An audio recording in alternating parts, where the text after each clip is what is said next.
السلام عليكم، مرحبا بكم في هذا الفيديو. نتمنى ان شاء الله يلقاكم في تمام الصحه والعافيه وبالصحه فطوركم ان شاء الله. غادي نقدم لكم البنات هذه الشهده المالحه اللي كتجي اسفنجيه وكتجي خفيفه من الداخل بواحد العجين اللي قطنيه بدون حليب، كتجي مميزه بحشوه اللي لذيذه بزاف. غادي تعتمدوها ان شاء الله عندكم في الفطور.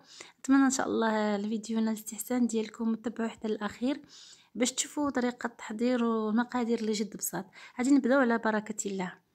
اول حاجه ان شاء الله غادي ناخذ واحد البول، غادي ندير فيه 4 ديال الكؤوس ديال الدقيق. نتوما على حسب نتوما الكميه ديال الدقيق، على حسب العجين وافراد الاسره ديالكم.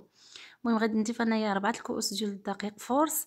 غادي ندير معلقه ديال الخميره ديال الخبز، شويه ديال الملحه، غادي ندير الخميره ديال الحلويات، وغادي نجمع بشويه ديال المدافئ فقط لا غير. بالنسبه للعجين كنخليها شويه كتلصق شويه في اليد، ما تجيش قاصحه نهائيا، خصها تجي شويه خفيفه.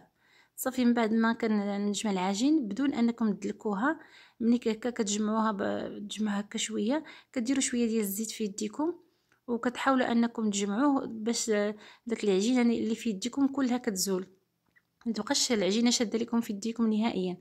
صافي كيف كتشوفوا دغيا دغيا كتجمع. صافي نعاود ندير واحد شويه، انا درت زيت الزيتون. صافي غادي ان شاء الله نعاود نجمعها بها. صافي ندخلها ندخل مع داك الزيت. صافي نغطيها ونخليها تختمر تماما، خص ضروري انها يضاف الحجم ديالها. ان شاء الله غادي ندوز بالحشوه.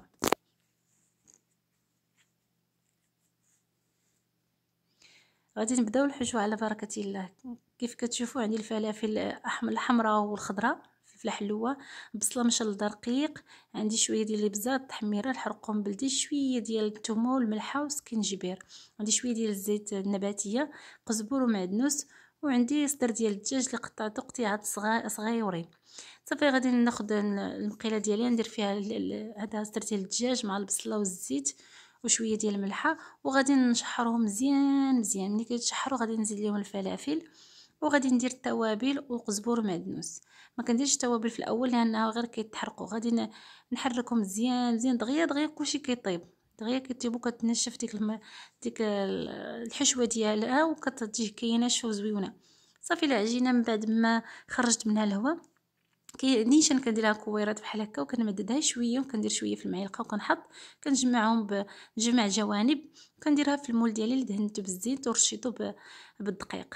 غندير وحده اولا هكا بغيتو ديروهم هكا دفعه واحده تمددوهم. صافي نغطي عليهم عاود ونخليهم حتى يختمروا.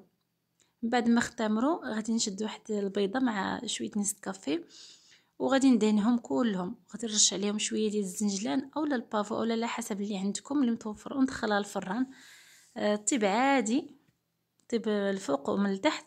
صافي البنات نقدموها بالصحه والراحه، كتجي رائعه، كتجي زوينه. نتمنى ان شاء الله الفيديو يكون خفيف ظريف على قلوبكم من الاستحسان ديالكم. والسلام عليكم ورحمه الله تعالى وبركاته.